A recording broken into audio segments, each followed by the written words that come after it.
नमस्कार बच्चों, physics by Hemlata channel में आपका स्वागत है।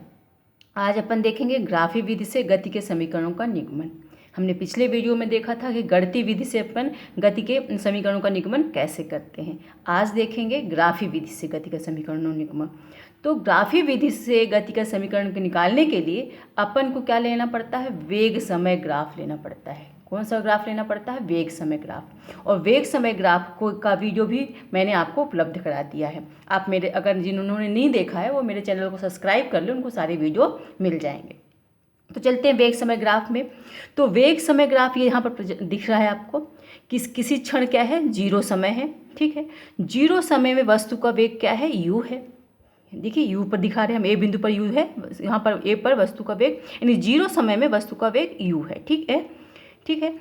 जैसे समय बढ़ा, समय कितना हो गया? टी। ठीक है, समय टी हो गया और बिंदु कहाँ पहुँचा? डी तक। ठीक है, तो जब समय टी हुआ तो वेग कहाँ हो गया? वी, यानी वेग बढ़ के नहीं। तो एक समान त्वरित गति के लिए वेग समय जो ग्राफ है यहाँ पर प्रदर्शित है। ठीक है, कैसा है? एक समान त्वरित गति, यानी समान समय में समान त्वरण उत्पन्न हो रहा है। ठीक है, तो एक समान त्वरित गति में जो वेग समय का ग्राफ है उसमें जो ए बी रेखा, एक सीधी रेखा है, इसकी ढाल है वो वस्तु के त्वरण को बताता है। वस्तु के त्वरण को बताता है।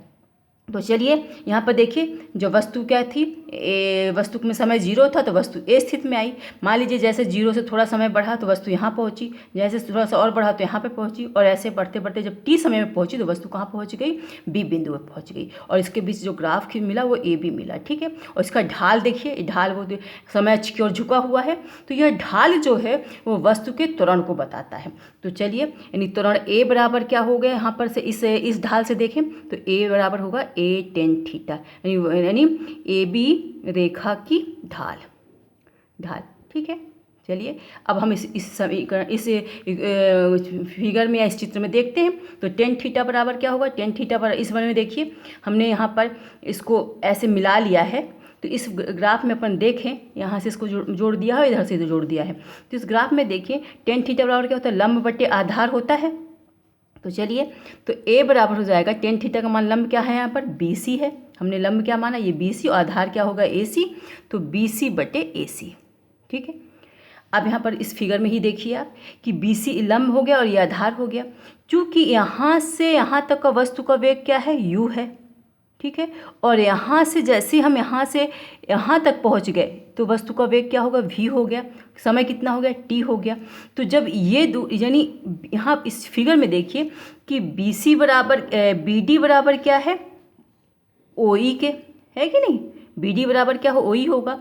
और ओ ए बराबर जो हो, ओ ए जो है, ये ओ ए बराबर क्या है? सी डी है। ठीक है, तो अपन अपने फिगर में देखते हैं कि जो BC की अगर हमको वैल्यू निकालनी हो, इस BC की वैल्यू निकालनी हो तो BC में क्या करना? इस पूरे वैल्यू में हम इसको माइनस कर देंगे तो ये वैल्यू मिल जाएगी। यानी हम क्या कर देंगे?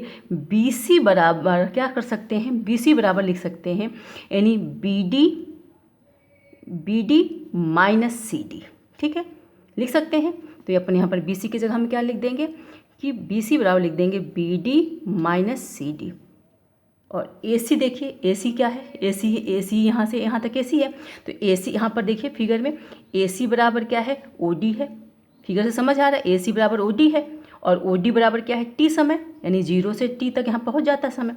तो OD इक्वल है AC, और AC इक्वल OD, और OD बराबर क्या है? T।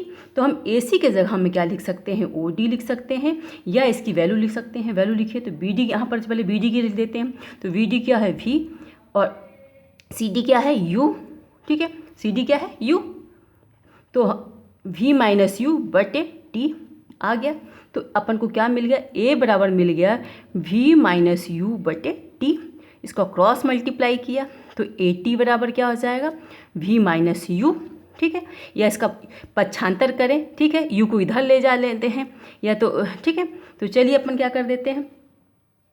पक्षांतर करते हैं। तो V बराबर क्या हो जाएगा? U plus AT।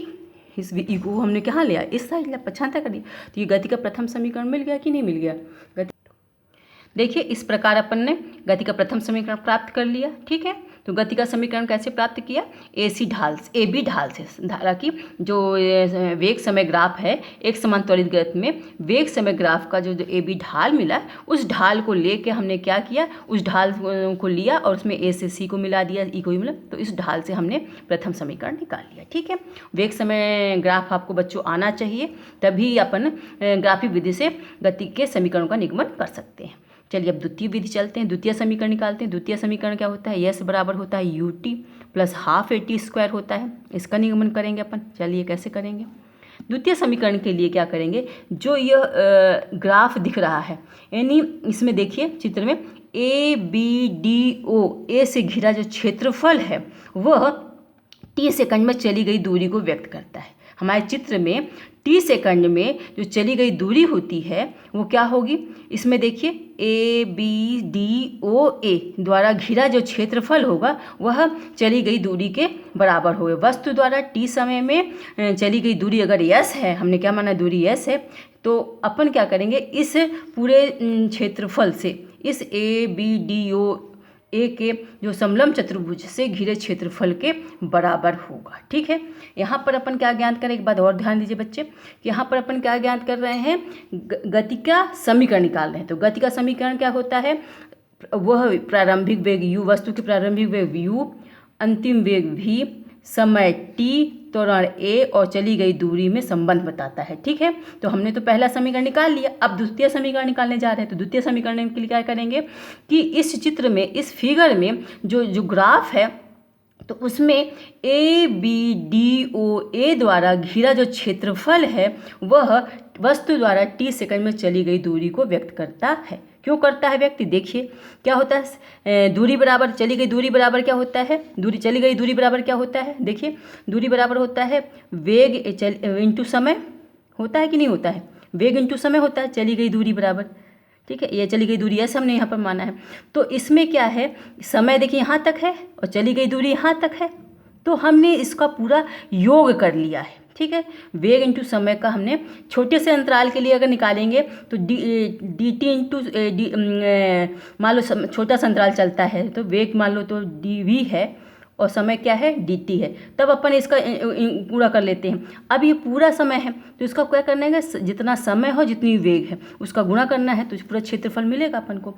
तो यह टी समय में वस्तु द्वारा चली गई दूरी यस है, तो वह किसके बराबर होगी, समलंब चतुर्भुज, समलंब चली गई दूरी यस बराबर समलंब चतुर्भुज A B C D O के क्षेत्रफल के बराबर होगी, के बराबर। ठीक है, देखिए हमारा दिख रहा है ए बी डी ओ ए के क्षेत्रफल, इसमें इसी फिगर में देखिए इस समलंब चतुर्भुज का क्षेत्रफल कैसे निकाल सकते हैं, इस त्रिभुज का क्षेत्रफल धन इस आयत का क्षेत्रफल, तो त्रिभुज का क्षेत्रफल क्या होगा, त्रिभुज का ए सी, मान लीजिए इसको ए माना तो ए बी सी का क्षेत्रफल धन इस आयत का क्षेत्रफल चलिए तो आयत का क्षेत्रफल क्या हो जाएगा, आयत कौन सा, ए सी डी ओ का। ठीक है, छत का क्षेत्रफल। ठीक है, तो अब त्रिभुज का क्षेत्रफल क्या होता है, आधार गुणे ऊंचाई। हाँ, तो त्रिभुज का क्षेत्रफल क्या होता है कि आधार गुणे 1/2, आधार गुणे ऊंचाई। इस त्रिभुज में देखते हैं आधार ये है ऊंचाई ये है, तो आधार गुणे ऊंचाई। ठीक है, प्लस आयत का क्या होता है, आयत का होता है लंबाई इंटू चौड़ाई। तो लंबाई कितना है, मान लीजिए लंबाई किस, चाहे ओ डी मान ले चाहे ओ सी मान ले, तो ओ डी गुणे ओ ए। ठीक है, ये हो गया। अब इसमें देखिए त्रिभुज में आधार क्या है, ए सी है, 1/2 ए सी, ऊंचाई कितना है बी सी है। ठीक है, plus O D into O A. पुनः चलते हैं, ए सी का मान रखते हैं इसमें, तो ए सी हमने बताया था कि ए सी किसके, ओ डी के बराबर ही है, और ओ डी का मान कितना है टी के बराबर, ए सी बराबर ओ डी बराबर टी, तो हमने क्या लिख देंगे 1/2 इंटू टी। अब बी सी की मान रखना है, तो बी सी का मान हमने कैसे निकाला था कि बी सी बराबर क्या है, बी सी बराबर क्या है B D minus C D, तो B D minus C D किया तो बी डी कितना है वी और सी डी कितना है यू, है ना। बी डी कितना है, जो बी से डी तक कितना है, क्योंकि ओ से ई, ओ देखिए यहाँ पर फिर से एक बार और देख लीजिए बेटा, ओ ए, देखिए ये ओ ए बराबर क्या है, ओ ई बराबर क्या है, बी डी है, ठीक है। और बी डी बराबर अपन क्या लिख सकते हैं, इस बी डी में अपन इस दूरी को माइनस कर दें तो बी डी में क्या कर दें, माइनस सी डी कर दें तो हमारा बी सी निकल आता है, ठीक है। तो इस बी सी की जगह में हम क्या लिख देंगे, बी सी की जगह हम लिख देंगे वी माइनस यू, ठीक है। अब देखिए फिर से अपन का ओ डी आ गया, तो ओ डी कितना है, ओ डी जो ओ डी है, चलिए ओ डी की मान कितना है, टी है, ओ डी का मान क्या है इस फिगर में, टी। और ओ ए फिर देखें, ओ ए तो यू है ही है, ओ ए यू है, ठीक है। तो अब इसको सॉल्व कर लेते हैं। तो 1/2 देखो 1/2 इसमें टी का मान गुणा कर देते हैं, तो T V minus T U plus T U आ गया कि नहीं आ गया, बात समझ आई बेटा। अब यहाँ पर एक चीज़ और ध्यान देने वाली है, टी को कॉमन ही रहने दीजिए, टी को कॉमन ही रहने देते हैं, 1/2 टी को कॉमन रहने देते हैं, तो यू माइनस जो वी है, सॉरी वी माइनस यू जो है, V minus U plus T U रहते हैं। तो अब चलते हैं समीकरण 1 में। समीकरण 1 क्या था, मिला था वी बराबर मिला था यू प्लस ए टी। तो यहाँ पर वी माइनस यू करें तो ए टी के बराबर आता है कि नहीं आता, समीकरण 1 से, समीकरण 1 से। तो v माइनस यू बराबर 80, तो इस v माइनस यू की जगह हम क्या लिख सकते हैं, हम 80 लिख सकते हैं। तो 1/2 t into A T plus T you, ठीक है। अब इस 80 का गुणा हो जाएगा, तो 1/2 80 square into plus T you, ठीक है। यस बराबर आ गया। या अपन इसको लिख सकते हैं इस तरह से भी रीअरेंज कर लें, T U T plus half 80 square, ये आ गया अपना द्वितीय समीकरण, ठीक है। तो हमने द्वितीय समीकरण निकाल लिया कि इस त्रिभुज से घिरे जो हमारे फिगर में देखिए, इस फिगर में कि चली गई दूरी टी सेकंड में चली गई दूरी क्या होगा, समलंब त्रिभुज ए बी डी ओ ऐसे घिरे क्षेत्रफल के बराबर होता है। और इस क्षेत्रफल को हमने 2 भागों में बांट लिया, एक त्रिभुज और एक आयत, और त्रिभुज और आयत का मान रख के हमने इसका दूसरा समीकरण निकाल लिया। अब तीसरा समीकरण बेटा बहुत ही आसान है, तीसरे समीकरण में कुछ नहीं करना है।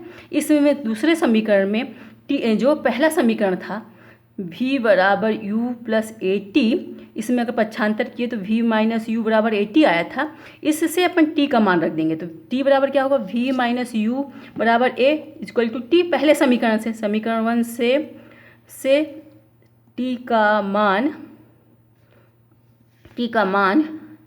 समीकरण 2 में रखने पर रखेंगे तो क्या आएगा, समीकरण 3 आ जाएगा। स्टार्ट।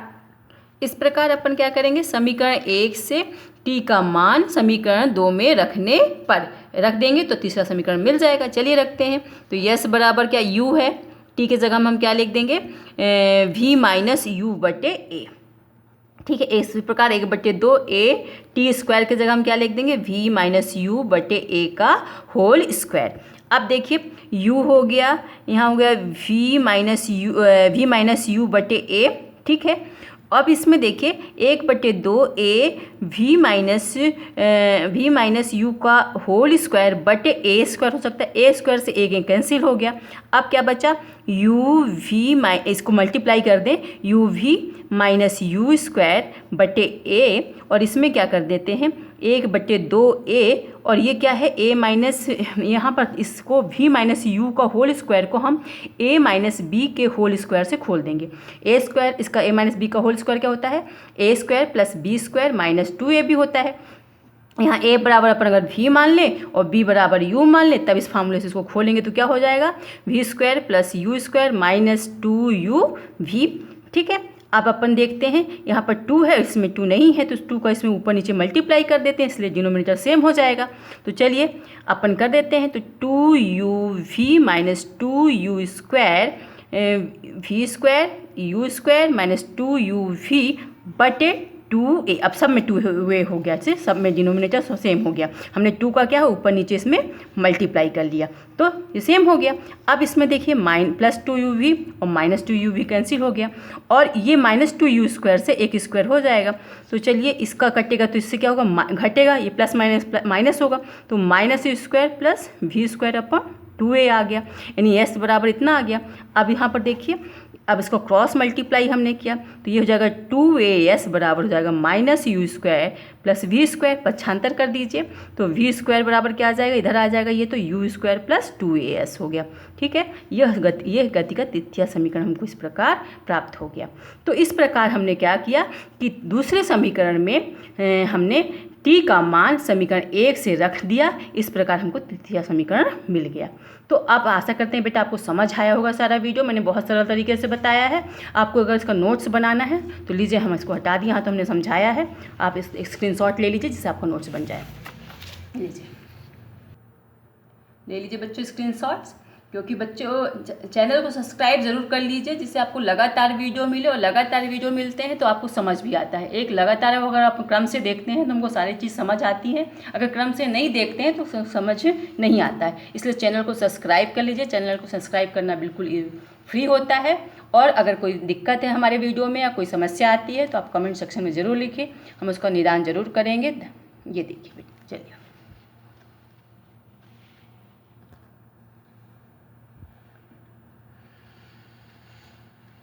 धन्यवाद बेटा।